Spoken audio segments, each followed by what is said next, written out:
Lyra adjusted the bow slung across her back, her quiver already half empty from her earlier skirmishes. Her auburn hair was tied in a messy braid, streaked with soot. Despite the chaos, her eyes were sharp and focused. "I've been covering the western flank," she said. "Barely held it. The mist there wasn't as thick, but people were still going mad." Inigo grunted. "Same thing here. But I found the source. Some sort of illusion demon. I shattered its throne, broke the spell. Mist's thinning, but it's not over yet." A nearby explosion rocked the earth. They both turned toward the breach where the battle still raged. Demons howled, their cries a mix of beast and nightmare, while defenders pushed back with every ounce of strength they had left. "Come on," Inigo said, hoisting the minigun. "Let's clean up the rest." They moved together down the street. Inigo on the ground, Lyra leaping between rubble piles and carts, gaining elevation wherever possible. She knocked 3 arrows at once, her fingers glowing faintly with wind magic. Inigo took point. His minigun screamed again, tearing through a group of spider-like demons crawling up the barricade. The steel cordon was broken in places, manned by only a few bloodied adventurers. "Reinforcements incoming!" someone shouted. From the southern alley, a large figure charged forward, Guildmaster Thorn. The man looked like a walking wall of steel, clad in spiked plate armor with a massive tower shield strapped to his back and a Gretamer in one hand. His beard was caked with ash, his chest heaving from the sprint. "Inigo. Lyra," he barked, voice like thunder. "You're both alive. Good. We've still got a damn city to save." "Thorn," Lyra called from a rooftop. "We've got a partial breach ahead. The central line needs shoring up." "Already saw it," Thorn said, slamming his hammer into the ground. "Brought some muscle." Behind him, a dozen adventurers followed. Warriors, mages, and rogues. Most scraped up, some limping, but all armed and ready. "Push up with me," Thorn growled. "Inigo, take the right flank. Lyra, get high ground and clear the backline. Their casters are summoning reinforcements." "Got it," Inigo said. Lyra nodded and launched herself up a broken building, vaulting windowsills with feline grace. The next few minutes were a blur of movement and violence. Inigo advanced alongside Thorn's squad, sweeping the minigun in arcs. Demons burst apart with each volley. A flying one dove from the sky, jaws wide, Thorn met it midair with his hammer, crushing it into the earth with a single blow. Lyra above loosed arrow after arrow. Her enchanted shots exploded on impact, disrupting formations and burning through demonic flesh. A scream rang out. One of the mages behind them was caught by a leech-like creature, its body wrapped around his chest. Inigo spun and shredded it before it could drain him dry. "Eyes open," he shouted. "They're getting clever." "Their commander's still alive somewhere," Thorn growled. "This isn't just berserk fury. They're coordinated.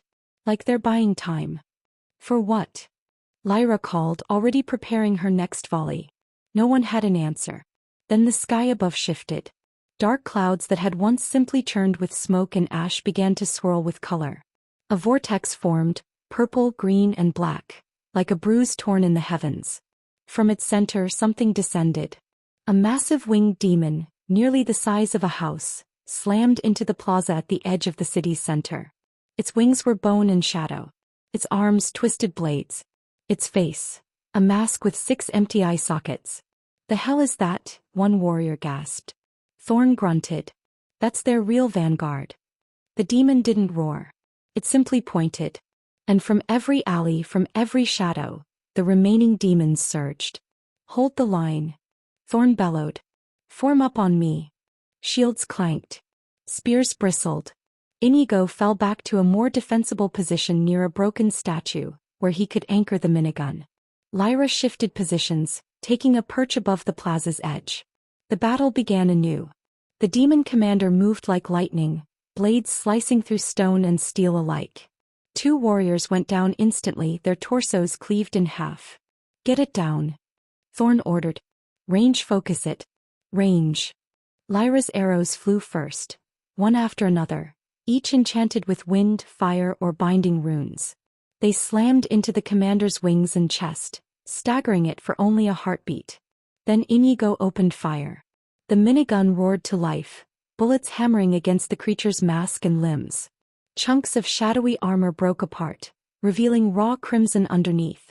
The demon shrieked, a high-pitched psychic screech that made a few defenders drop to their knees. Thorn barreled in during the pause, swinging his hammer like a battering ram. It connected with the demon's chest and sent it flying back into a fountain, which shattered into pieces. "Now," he yelled. Mages unleashed their spells in unison. Ice, fire, lightning, even gravity wells, all slamming into the downed demon. It struggled to rise. Inigo sprinted forward, dragging the minigun on a sling and switching to pistols. He flipped a rune switch. Silver runes lit across the slide and fired. The bullets exploded with light as they struck the demon's face. More cracks. Lyra from above loosed one final shot. An arrow glowing with violet energy, her ultimate skill. It pierced the demon's mask and pinned it to the rubble. The commander spasmed. Then with a final roar of defiance, it exploded into ash and smoke. The street went still.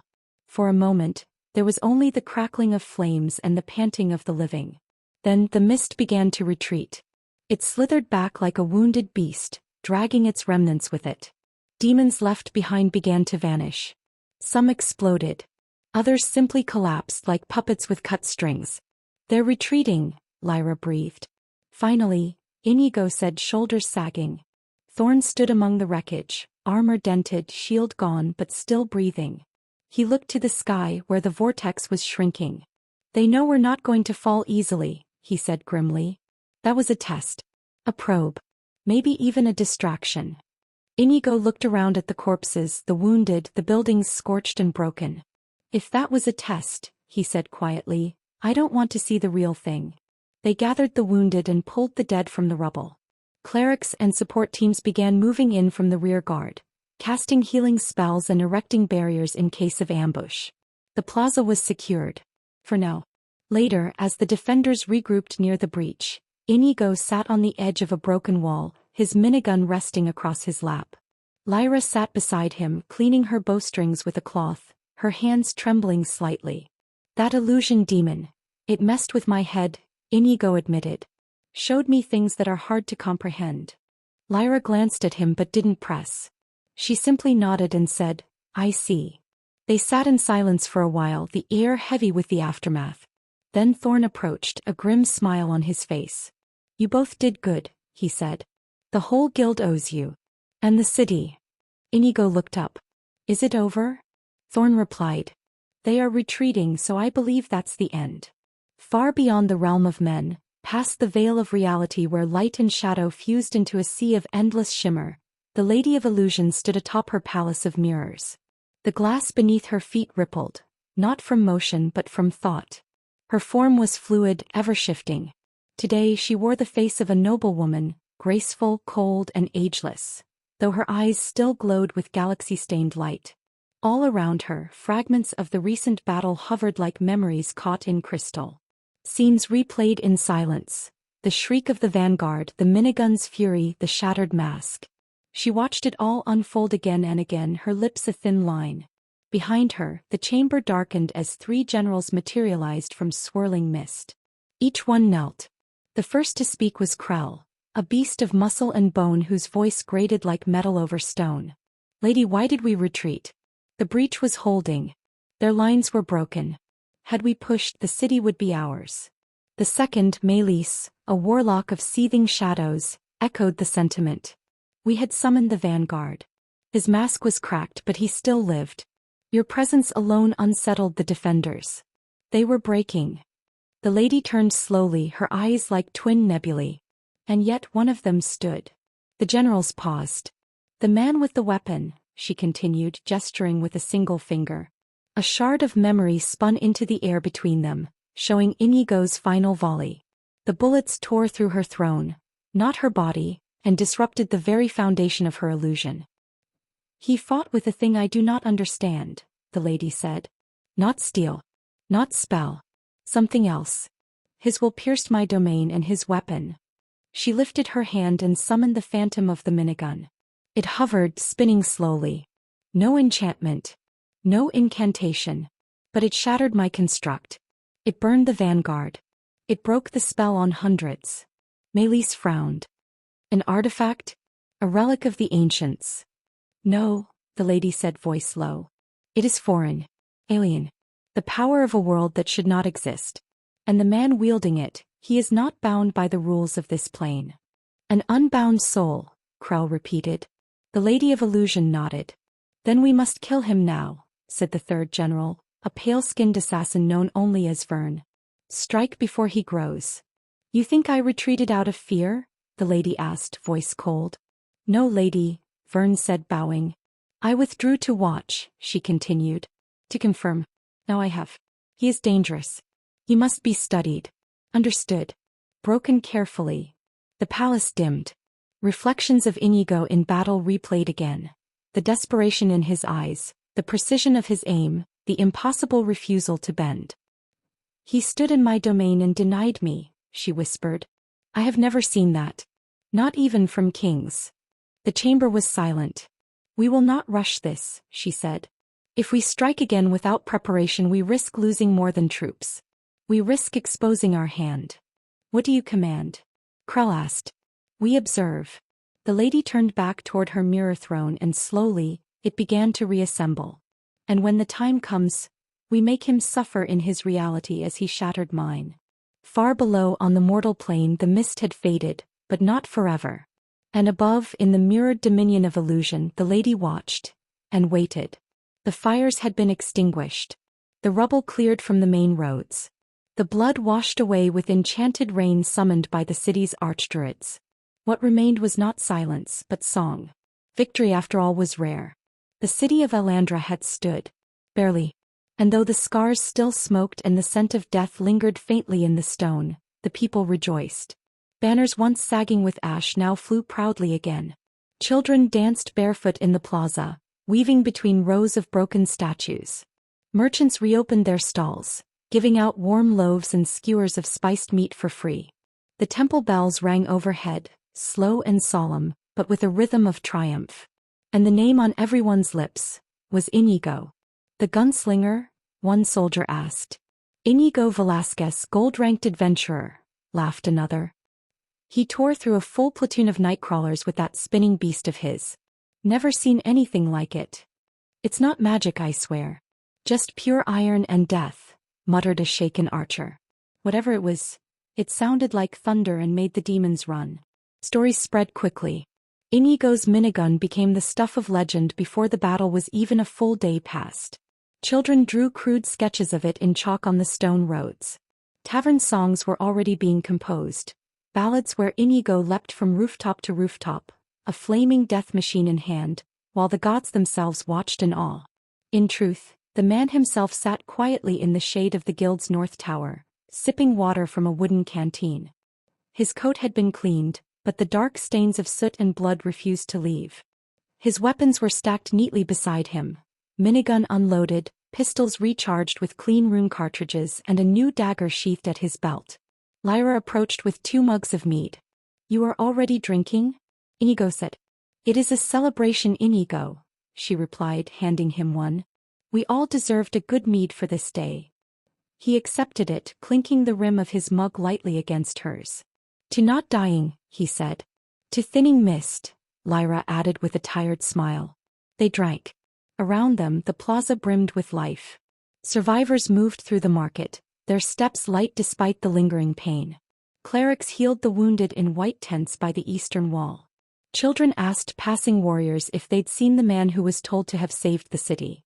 They are already looking for me? Inigo asked, raising a brow. Lyra simply nodded. They do, and most of the answers was they don't know where you are, even though you are apparently mingling yourself here. He snorted. I don't deserve such praise as I am not the only one who fought in the battlefield. The soldiers, healers, mages, literally everyone in the battlefield deserved some credit too. You really are such a humble man. This is the reason why I have become fond of you. Inigo's cheek blushed. You have your way of words, Lyra. I didn't expect it. It's too smooth. Really? You are moved by that so easily. You have no idea how powerful your words are to a man like me, Inigo said, smiling. The mood was cut by the sudden arrival of a familiar voice, booming, gravel-throated. There you two are, said Guildmaster Thorn, striding forward with his hammer slung across his back. His armor was dented but freshly polished. He wore a dark red sash now, signifying command over the city's Joint Defense Council. "We're holding a public address at sunset," he said. "Need you both on the stage." Inigo frowned. "I don't do speeches." "You don't have to. Just stand there and look threatening. The crowd will love it." He clapped Inigo on the back, nearly knocking the man forward. "You help save this city. Don't argue." Lyra grinned. "Come on. You stood in front of a demon lord and didn't blink. You can survive applause." Reluctantly, Inigo nodded. Later that evening, as the sky turned a soft lavender and the bells rang again to mark the hour, the city gathered. The stage was built on the stone platform where the demon commander had once stood. It had been cleared and sanctified by high priests. Lanterns hung from the ruined pillars, and soft music played from crystal chimes enchanted by sound mages. Thorn stood in front of a crowd thousands strong. He raised his hand. The noise dimmed. "People of Elandra," he began, voice rolling like thunder, "you stood where others would have fled. You fought when the sky broke. And today we do not mourn, we celebrate." Cheers erupted. He gestured to the defenders behind him. "Your soldiers. Your mages. Your guildmates. They gave everything, and Elandra stands because of them." More applause. Then he turned to Inigo and Lyra. "And these two? They didn't just survive. They turned the tide. The demons themselves descended upon us and failed." The crowd erupted into a chant. "Inigo! Inigo! Inigo!" Inigo stared straight ahead, jaw clenched. He didn't enjoy the attention, but he didn't shy away from it either. Thorn stepped back and, to Inigo's surprise, offered the speaking crystal to him. He took it. He cleared his throat. "I'm not from here," he said plainly. Silence. "Good day, everyone. This is my first time standing in front of you. To those who don't know, I'm Inigo Velasquez, a gold-ranked adventurer in this city. Just like others, I answered the call for the city's defense, and I believe that those who fought in the battlefield deserve also what I am experiencing right now. So, I may not be duty-bound to save this city, but I will not let those demons trample us." He lowered the crystal. That was enough. The plaza roared with approval. After the address, the crowd dispersed into celebration. Music flowed freely. Dancers took to the cobblestones. Old hymns were sung with fresh lyrics. The taverns served until their barrels ran dry. Back near the guild hall, Thorn clapped Inigo on the shoulder again. "The royal family would want to see you tomorrow for this," he said. "The royal family?" Inigo replied. Thorn nodded. "This feat deserves an audience with the royal family." Inigo smiled at the thought. This was going to be the first time of him seeing the royal family since his reincarnation in this world. It's going to be exciting. The morning sun filtered through stained glass windows as Inigo stood at the gates of the royal citadel, heart beating a little faster than usual. The towering spires loomed above, their silver-gilt edges catching the light like blades pointed at the heavens. Banners bearing the crest of the Elandran royal family, an emerald phoenix soaring above a crown of stars, fluttered in the gentle wind. He had never seen anything like this before. Not even back in his old world. Sure, he'd binge-watched fantasy anime where protagonists were summoned to palaces, greeted by princesses and paraded in front of nobles. But now it was happening to him. And he was very much aware of it. "This is ridiculous," he muttered, adjusting the collar of the finely pressed white tunic they gave him. "I'm wearing silk. I look like I'm about to attend prom." Lyra, standing beside him in a sky-blue gown, laughed softly. "You clean up well. Try not to trip on the carpet when we enter. I'm used to armor and grit, not velvet and whatever this is." He motioned to his polished boots, which looked like they cost more than most taverns. From behind, Guildmaster Thorn grunted. He looked mildly out of place himself, dressed in a ceremonial uniform instead of his usual war-worn armor. "Quit fidgeting, Velasquez. The royals already know who you are. They requested this meeting themselves. Just speak plainly. You'll be fine." A royal herald approached, his cloak trailing behind him like a river of gold. He gave a courteous bow. "Heroes of Elandra. His Majesty King Eldrith III and Her Majesty Queen Eleonora are ready to receive you." Inigo gulped. "Well, here goes nothing." The massive double doors opened with a deep chime, revealing a hallway lined with armored knights, ceremonial guards, and marble columns etched with glowing runes. A red carpet stretched forward like a ribbon guiding him toward destiny. He walked. Each step echoed like a heartbeat in his ears. He wasn't used to attention not like this. The streets were one thing, people cheering his name, children singing songs. But this was different. This was elite, powerful, royal. They entered the throne room. It was massive. A domed ceiling soared far above, painted with murals of the kingdom's history. Crystalline chandeliers floated mid-air, held aloft by gentle magic. Silver-plated guards stood motionless like statues. And at the far end of the hall, seated on an elevated dais beneath a massive phoenix crest, were the king and queen. King Eldrith III wore regal armor polished to mirror shine, a sapphire-lined cape draped over his shoulder. He looked to be in his early 50s, sharp-featured, silver-bearded, eyes calm but piercing. Queen Elenara was elegance incarnate. Long silver hair cascaded down her back, her emerald gown shimmering like starlight. But her most striking feature was the serene warmth in her eyes. The moment she looked at Inigo, she smiled softly, as if recognizing something in him. Beside them sat someone else, a young woman no older than 20 with honey-blonde hair tied in elaborate braids, dressed in a white and gold court gown. Her face was delicate, like a painting come to life, and her bright violet eyes fixed on Inigo with open curiosity. Lyra leaned in and whispered, "That's Princess Erilyn. First in line to the throne." Inigo blinked. "You're kidding." "Nope. And I think she just smiled at you." He looked up. She was indeed smiling. His heart jumped. They stopped before the dais and bowed. Thorn dropped to one knee. Lyra did the same. Inigo followed a second late, trying not to look like a fool. The king rose. His voice was rich and commanding. "Rise, defenders of Elandra. Today we offer not judgment, but gratitude." They stood. Inigo Velasquez. The king continued, stepping down from the dais with a heavy, armored stride. "Your deeds have reached our ears not from bards or rumor, but from those who stood beside you. From commanders. From wounded. From my own knights. You held the line. You shattered the mist. You faced a demon vanguard and lived." Inigo stayed quiet, unsure how to respond. The queen stepped forward now, her presence gentler, like moonlight. "We know you are not native to Elandra. Your accent, your tools, your strange but wondrous weaponry, it all speaks of a distant land. And yet you chose to fight for this city." "I couldn't let it fall," Inigo said, voice steadier than he felt. "Didn't matter if I was from here or not." Princess Erilyn stepped forward now, a bit cautiously, holding something wrapped in silk. She extended it to Inigo. "This is a medal of the Phoenix Star," she said, voice like soft bells. "Bestowed only upon those who display unmatched courage and selflessness in the kingdom's darkest hour." He accepted it with both hands. The medal glinted with golden light, shaped like a phoenix rising from flame, its wings wrapping around a crystal core. "Thank you," he said, bowing again.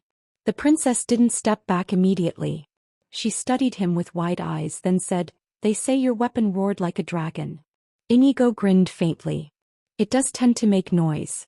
A flicker of amusement danced across her face. "May I see it one day? I'll show you how it works," he said. "Maybe." Her cheeks colored slightly.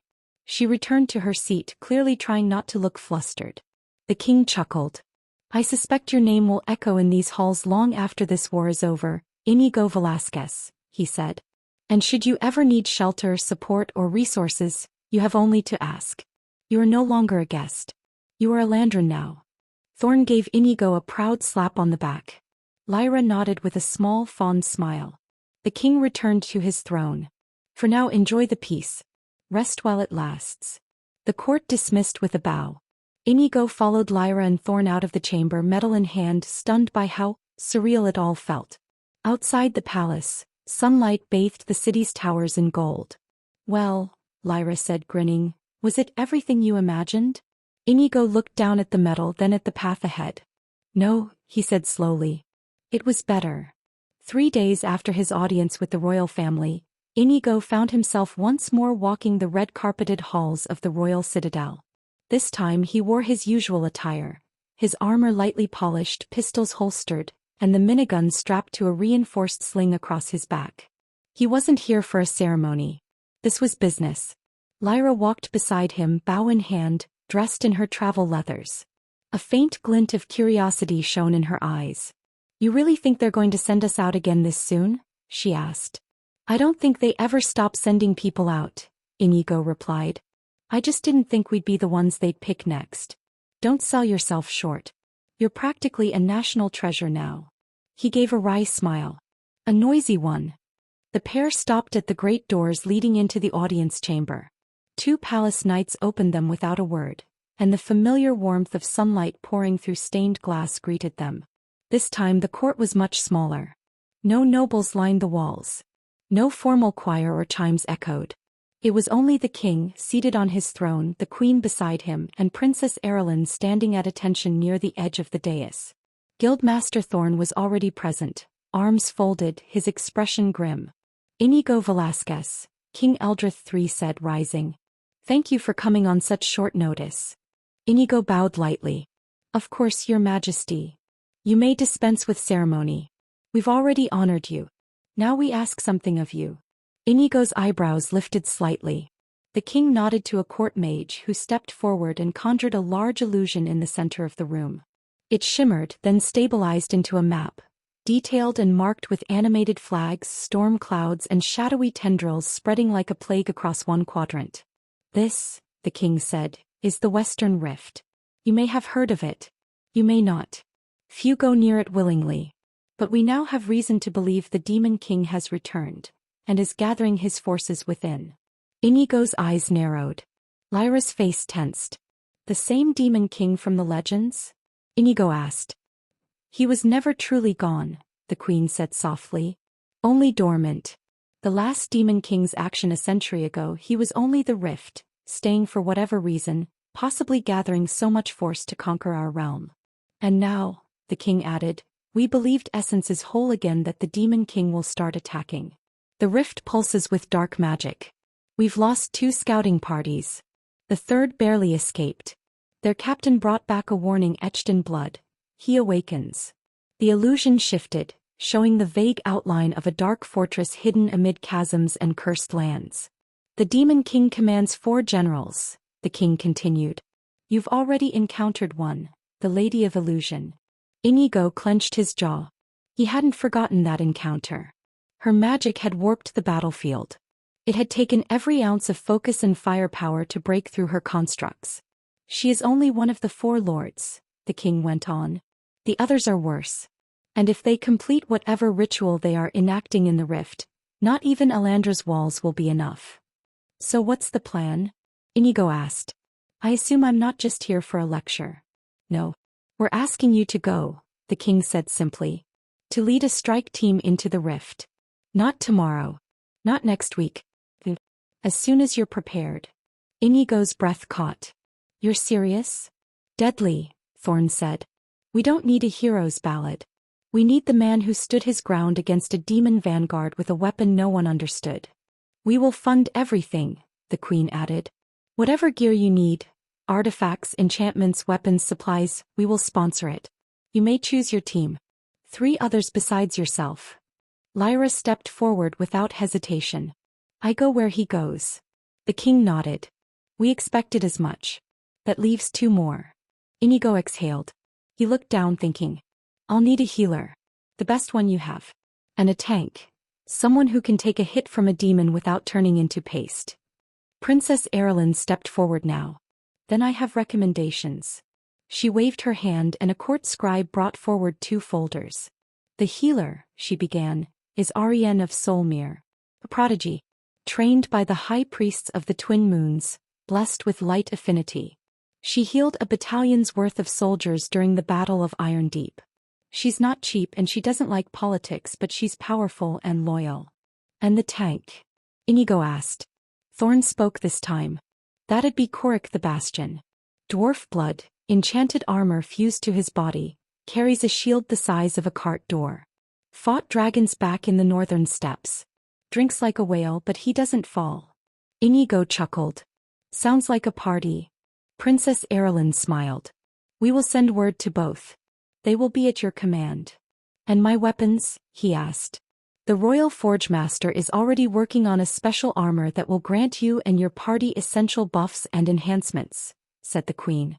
But if you need improvements and access to our state-of-the-art magic arts types, we will supply it. Say the word. Inigo was silent for a moment. Then finally he nodded. Then I accept. The king let out a long breath. You have our blessing. And our hopes. The fate of not just Elandra but the realm itself may rest on this mission. Inigo looked at the illusion again. The dark fortress. The twisted rift. He felt that old thrill again. The kind only a gamer-turned-adventurer would recognize. An endgame mission. A real one. We'll begin preparations immediately, he said. Later that afternoon, Inigo and Lyra walked through the guild district, past market stalls and training grounds. The city buzzed with renewed purpose. You good? Lyra asked. He nodded slowly. Yeah. It's happening fast. A month ago I was still practicing dash moves and awkwardly eating burgers. Now they want me to kill the Demon King. You've got the power. And the mindset. And the team. I'm not worried about the fight, he said. I'm worried about the cost. Lyra didn't reply for a moment. Then she placed a hand on his shoulder. We face it together. He smiled. That's the plan. They turned a corner just as a courier ran up with a scroll bearing the royal seal. For Inigo Velasquez, the boy cried. Inigo took it and broke the seal. Inside were names, dates and a departure notice. Team gathering at Dawnwatch Barracks 5 days from now. Supplies to be delivered to the guild. Rift portal opens on the 7th day. Good luck. He rolled the scroll and tucked it into his coat.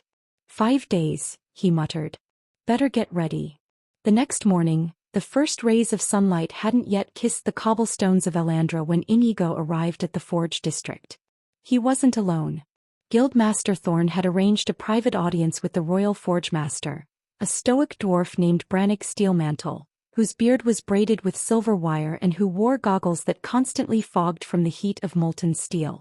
You're the gunman, Brannick grunted, barely looking up from his workbench. The one who makes thunder with your hands. Something like that, Inigo said, setting his Desert Eagle on the work table. Brannick's eyes finally met his. He picked up the firearm with surprising delicacy for someone who looked like he could bench press a wyvern. He turned it over, inspecting every groove, every imperfection, every fine scratch from battles already fought. This ain't magic, the dwarf muttered. But it hums like it's alive. Not enchanted but something more. Something old. Ancient in principle. Modern in design. Inigo raised an eyebrow. You say that like it's a good thing. It is. Means I can work with it. Improve it. The king said spare no expense. I'll rework the plating with dragon steel, reinforce the barrel to handle higher enchantment loads.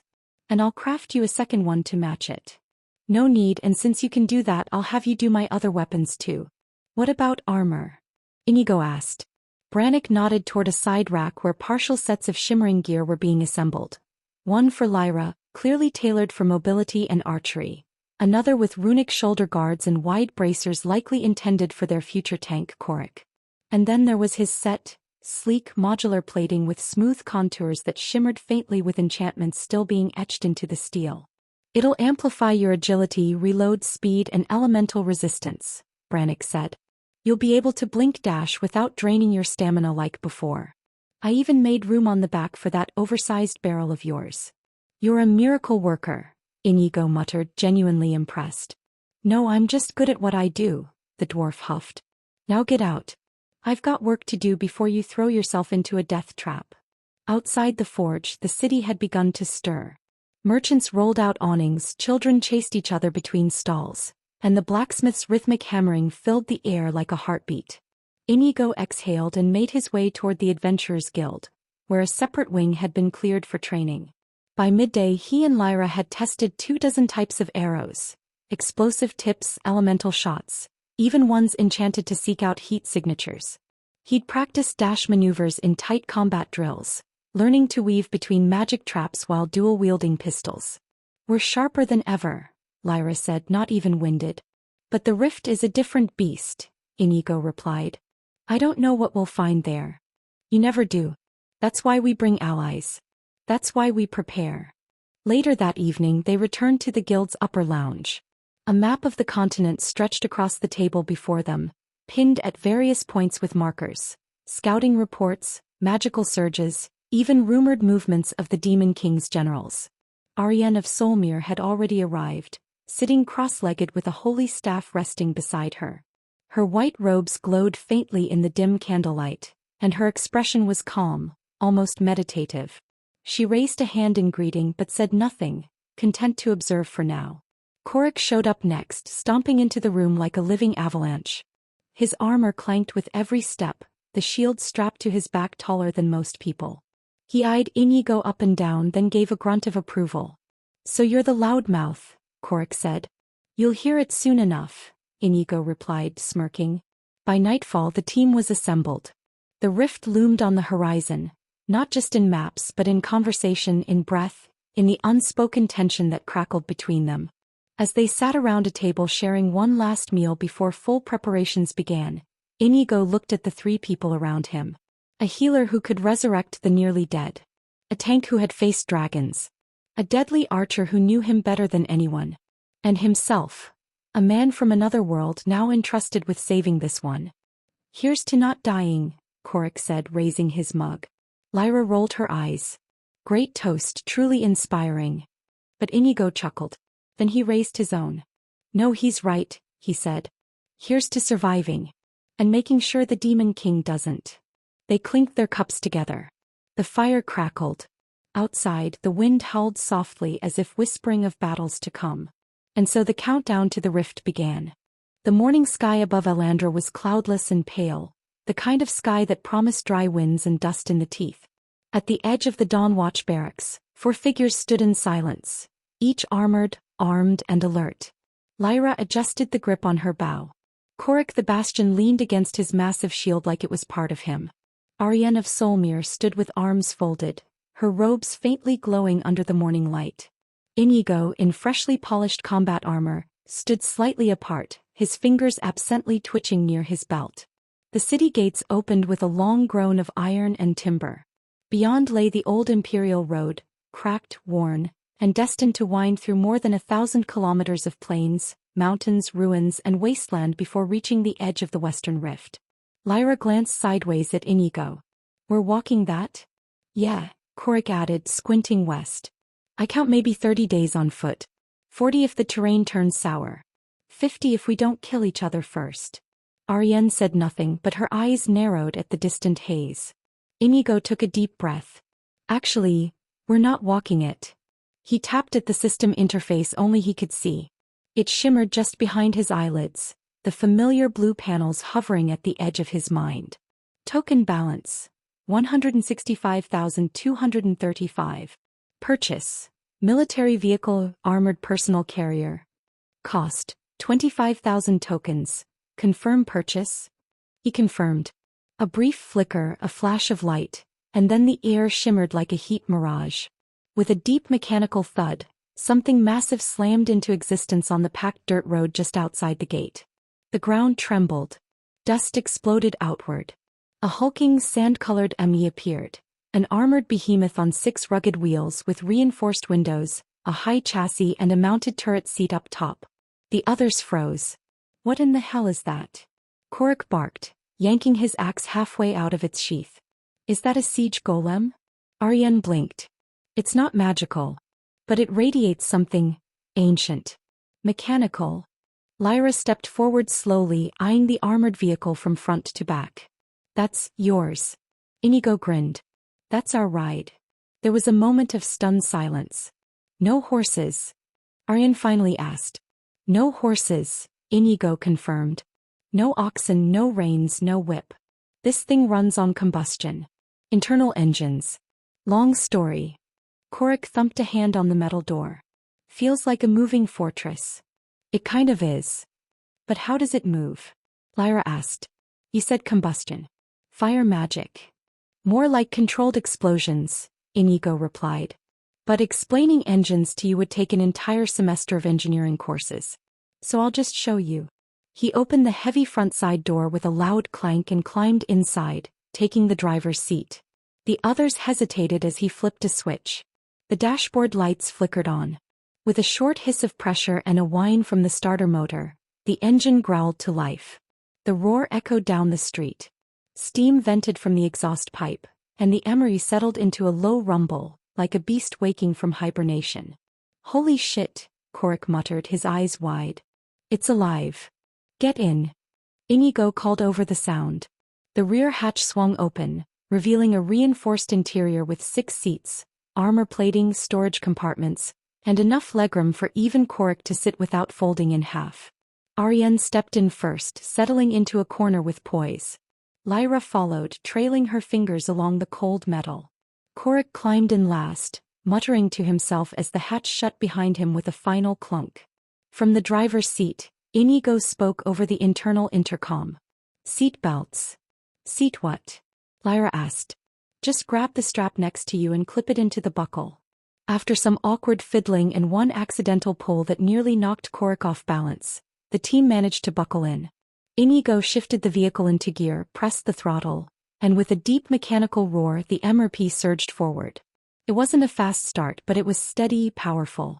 The tires rolled over uneven cobblestones like they weren't even there, the suspension absorbing every jolt and dip. The adventurers inside swayed, startled, but soon adjusted to the rhythm. "This is sorcery," Ariane murmured. "Nope. Engineering," Inigo replied. "And a little bit of capitalism." "What's the top speed on this beast?" Korik asked, gripping a ceiling handle as if expecting it to lurch into the sky. "About 120 kilometers an hour if the road holds," Inigo said. "But we're not going full speed yet. Gotta conserve fuel until I get more." Lyra leaned toward the front. "You're telling me we're going to cross 1,000 kilometers in, what, 10 days? Maybe less if terrain allows. Plus we don't have to stop at every damn in and outpost." Korik gave a whistle.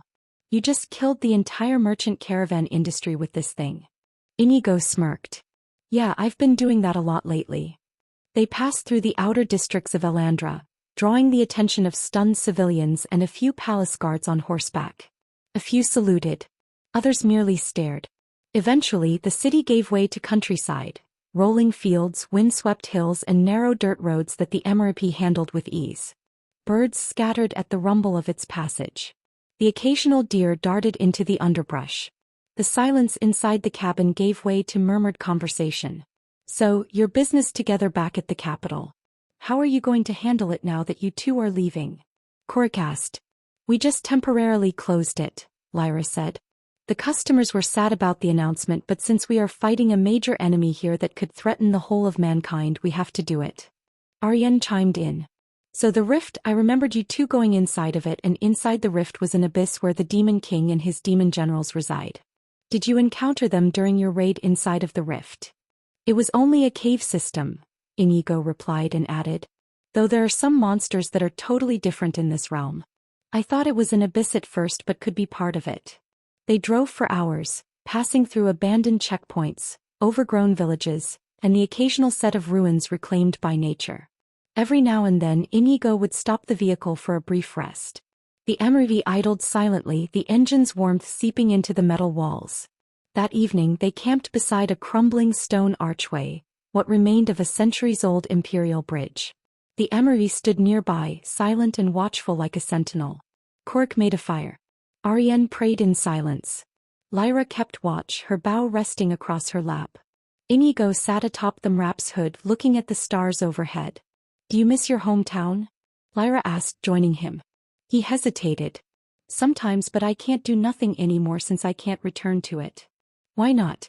"I thought it was just a long place from here." "With that beast you summoned you could get back there," Lyra said, confused. "I know.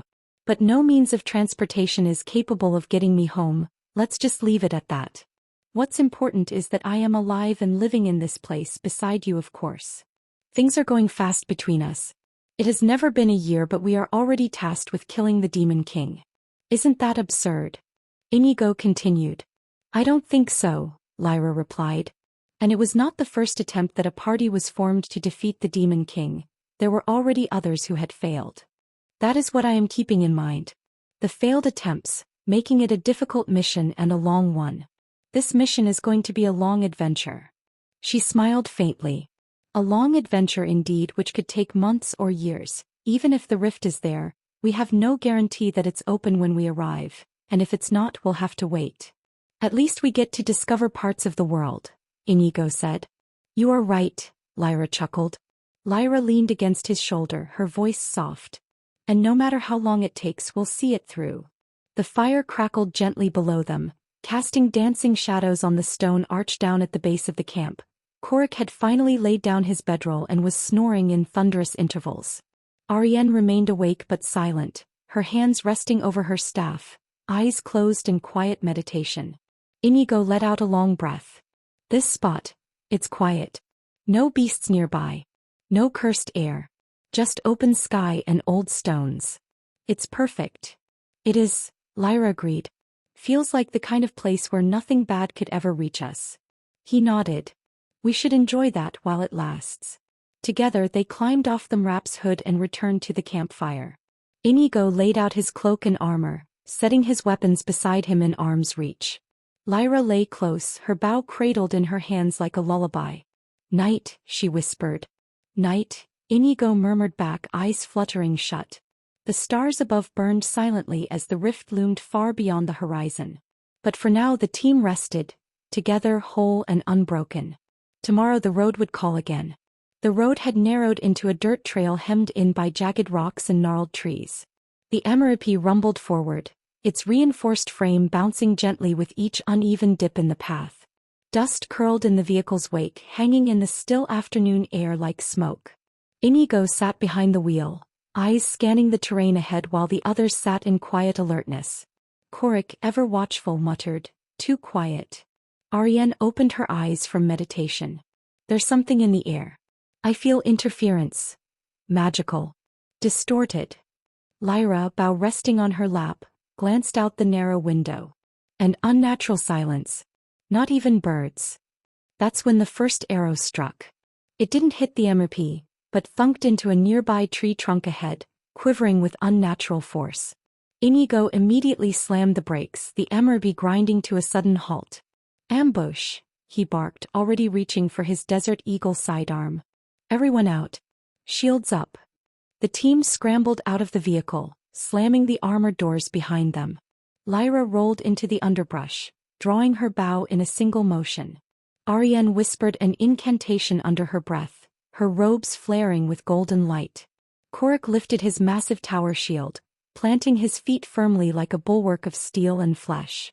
From the tree line shadows moved. Dozens. Bandits.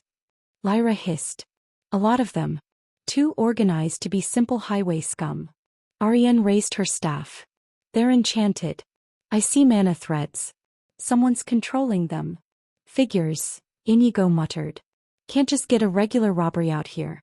Always magic crap. A chorus of war cries erupted from the hills as over 30 bandits surged forward. They wore patchwork armor, leather, rusted steel, scraps of plate, and wielded mismatched weapons ranging from curved swords to long spears. Some even held magical artifacts glowing faintly. I count at least 6 ranged units on the left slope, Lyra reported. 8 more flanking from the right. Inigo looked at Korik and Ariane. You two wanted a test run, right? Korik grinned like a man offered a tavern brawl. Hell yes. Just don't die, Lyra added, knocking an arrow. Let's see what they've got, Inigo said, raising his gun. We'll hold the left. Korik, take center. Ariane, deal with the mages if there are any. Move. The battlefield erupted into motion. Korik charged forward like a battering ram, shield raised high. An incoming volley of arrows deflected harmlessly off its surface as he smashed into the first wave of melee attackers. His axe spun in heavy, arcing slashes, carving 2 bandits down before they could react. Ariane lifted her staff, and shimmering symbols spiraled from her palms. A pulse of holy energy radiated outward, knocking back several enemies and searing others with bursts of radiant fire. Her calm expression remained unchanged even as another volley came her way, her shield spell flaring to absorb the impact.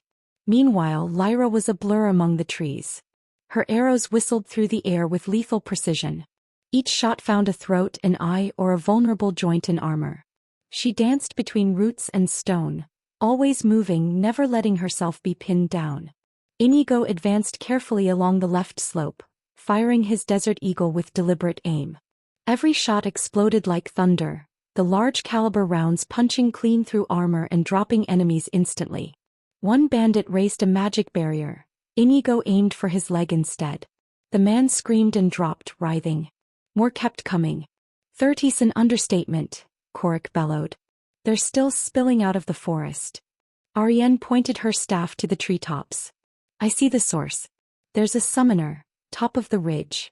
Inigo squinted up and saw a hooded figure standing with outstretched arms, dark energy pulsing around his hands. "Great. A necromancer-looking bastard. Want me to take the shot?" Lyra asked from the left. "No," Inigo said, reloading his mag. "I want to see what you all can do first." He ducked behind a rock as a wave of green fire exploded near him. Korik braced as 3 enemies tried to surround him. One lunged, but the bastion twisted and rammed the man into a tree. Another bandit brought down a sword overhead, but Korik's shield met it midair with a deafening clang. He responded by driving his axe into the man's ribs. "I can do this all day," he roared. "Then do it faster." Lyra yelled, loosing 2 arrows that skewered a dual-wielding attacker sneaking behind Ariane. Ariane, for her part, now floated an inch off the ground. Her body glowed as more symbols circled her. She chanted a phrase and snapped her fingers. A magic sigil appeared beneath several bandits, and exploded upward in a geyser of light, launching them into the air like ragdolls. "They're thinning," she said calmly. "No," Inigo said, catching his breath. "They're preparing a second wave." He pointed at the trees beyond. Dozens more figures emerged, some on horseback, others with magical gear. This wasn't just a random ambush. "This is an organized mercenary band," Inigo muttered. "Shit. Someone sent them." Korik was panting now, armor dented but holding. "We can't hold much longer without burning through everything." Lyra appeared next to Inigo, her quiver already half empty. "Then maybe it's time we show them what real adventures look like." Inigo smirked. "Let's send a message." He raised his hand to the air, and tapped his system interface. "Cover your ears," he warned. Inigo smirked as the interface flickered in his vision, the faint glow of the system prompt hovering over his retina. A quick flick through the inventory menu, and he tapped a glowing icon with practiced precision. M67 Fragmentation Grenade. Confirm purchase. He selected, yes. A shimmering glow materialized in his palm, a matte green metal sphere with a pin and spoon. The M67 grenade felt warm from the system transfer, but otherwise solid and deadly. Inigo crouched low behind the boulder and pulled the pin with his teeth. "Fire in the hole," he shouted. He lobbed the grenade high, the arc clean and perfect as it sailed over the ridgeline where the second wave was gathering. A cluster of enemy fighters had grouped near a tree stump, likely preparing to charge down with spears and spells. The grenade landed at their feet. Boom. The explosion rocked the hillside, sending a shockwave through the forest. A flash of fire and smoke erupted, and several figures were hurled backward like dolls, limbs twisted, armor shredded. A few managed to scream. Most didn't. Smoke curled from the hillside, thick and black against the pale afternoon sun. Shouts turned to screams as the second wave of bandits stumbled in confusion, clutching ears and limbs, several writhing on the ground as flames licked the underbrush. The explosion had shattered more than just bones. It shattered their momentum. From his crouched position behind the rock, Inigo peeked over and gave a satisfied nod. "Hell of a message." Korik grunted from the front line, brushing off a smear of blood that wasn't his. "Got any more of those?" He barked while parrying a spear strike and slamming his shield into the attacker's chest hard enough to snap ribs. "Plenty," Inigo muttered. Another flick through the system interface. His fingers twitched instinctively, already familiar with the routine. Item purchased, M18 smoke grenade. Red. Deploy? Yes. A red canister materialized into his palm. He tossed it just ahead of Korik's position. With a pop and hiss, thick red smoke billowed upward, obscuring the center of the field. "Inigo, what are you doing?" Ariane called over the chaos, now floating higher off the ground, her golden aura warping the air around her. "Making it harder for them to see," Inigo shouted back. Just shoot anything that walks out of that smoke angry. Korik took the cue immediately. As a disoriented swordsman stumbled through the haze, Korik's axe met his chest plate with a sickening crunch. Another emerged and got a face full of holy light from Ariane's staff, the blast sending him flying backward in a spray of seared flesh. Lyra. Inigo barked. Already on it, she replied, having repositioned to higher ground once again, this time atop a ridge of rock twisted by age and erosion. Her bow sang with tension as she loosed 3 arrows in rapid succession. One pinned a rider to his mount, the second pierced another through the thigh, and the third found the throat of a bandit mage mid-incantation. "They're falling apart," she yelled, knocking another arrow. Ariane raised her staff again, the tip gleaming like a miniature sun. "Keep them contained. I'll purge the field." "No," Inigo shouted, ducking under a thrown dagger. "Wait until they cluster again, we'll flush them toward you." He ran low along the tree-line, bullets from enemy crossbows whizzing past. At the MRAP he yanked open the side panel and reached into a compartment. From within he pulled out a rectangular black case with 3 glowing indicators. "Deploy wheel, son." He activated the drone. The drone unfolded from the ground with a high-pitched whir, rotors spinning to life as twin barrels emerged beneath its shell. The drone zipped upward and hovered above the battlefield like a hunting falcon. "Target hostiles," Inigo commanded. Beep. The drone responded with rapid-fire bursts, its twin guns barking in short controlled bursts. 2 riders fell before they could retreat. Another cultist took a round through the thigh and collapsed. The drone banked and circled back, scanning for fresh targets. "Since when do you have a moving crossbow?" Korik shouted over the din, grinning through bloodied lips. "Trade secret," Inigo called back. But the bandits, what was left of them, weren't giving up. The masked figure from earlier had emerged again, this time with several elite fighters in black cloaks and bone-inlaid armor. They moved in unison, fast and coordinated, cutting through the smoke with deliberate precision.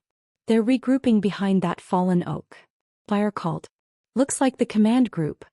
Ariane touched down lightly beside Inigo, her aura dimming. "Then we strike now. Together." Inigo checked his mag. 1 bullet left. "Got a plan." "I bring the light," she said simply. "Then I'll bring the noise," Inigo replied. Together they advanced through the underbrush. Korik, hearing the shift in tone, disengaged from his last opponent with a brutal backhand and fell in step behind them. Lyra flanked from the left, arrows glowing with minor enchantments Ariane had blessed earlier. Ahead, the elite squad had formed a semicircle around their leader. A tall, horned man in layered black robes with pale eyes and cracked lips, muttering in some foul tongue. "Inigo," Ariane whispered, "that's not a summoner. That's a warbinder." "What's the difference?" "Summoners open portals. Warbinders pull things through them, and bind them to objects or people. That's how they control the mercs. They're bound." Inigo grimaced. "So we break the caster, we break the magic?" "Exactly." "Well then," he muttered. "Guess it's time for another trick." He pressed a button on his belt, opening a small side pouch. M84 stun flash grenade. Purchase confirmed. He pulled the grenade-sized device and lobbed it over the rock formation. Pop. Flash. The blast seared white light across the clearing, even brighter than sunlight. Shouts followed. The warbinder hissed, shielding his eyes too late. Ariane stepped forward and drove her staff into the ground. A wave of radiant energy surged forward like a cresting tide. The air shimmered. Light exploded outward in concentric rings, striking the bound warriors. Their enchantments cracked visibly, tiny glyphs breaking like glass on their armor. One screamed as his sword burned his hand, another collapsed as his chest plate shattered from within. "Now!" Ariane commanded. Korik charged with a thunderous roar, smashing through the first stunned elite and bashing another into a tree. Lyra's arrows flew in rapid volleys, targeting unprotected spots. The warbinder snarled and raised a blade of etched bone, but Inigo was already moving fast and low. He pulled the Desert Eagle's slide back, aimed at the warbinder's legs and fired. The last round caught the man just below the knee. Bone splintered. The warbinder collapsed, shrieking. Inigo crossed the distance in seconds, pressing his boot on the man's chest. "Undo the magic," he ordered. The man coughed blood, spitting curses in some arcane tongue. Ariane raised her staff, eyes blazing. Last chance, she warned. The warbender's pupils dilated and he whispered a final word. The air turned cold. His body convulsed and erupted into black smoke. Inigo stumbled back, coughing as the smoke vanished like mist on the wind. Lyra ran up beside him. What just happened? Suicide spell, Ariane answered grimly. He'd rather die than be interrogated. Korik stood among the wreckage of fallen enemies, his chest heaving. So that's it then? No, Inigo said. There was only one cell. Someone's organizing these attacks. Lyra nodded, retrieving a strange sigil from one of the corpses. We'll find out who. This emblem. It's not local. These aren't just bandits. Ariane crouched beside one of the fallen elites, checking the binding marks. These people were enslaved through magic. War binding is outlawed in every major kingdom. Whoever's doing this, they're powerful. And they're willing to break every code there is. Korik looked toward the now quiet ridge. We have to postpone our trip for now and deal with this issue. You know what will happen when we leave this, right? They are just going to start again. Inigo looked at the MRP, now scarred but intact. He holstered his sidearm and gave a short nod. I agree, let's find out the one responsible and end this.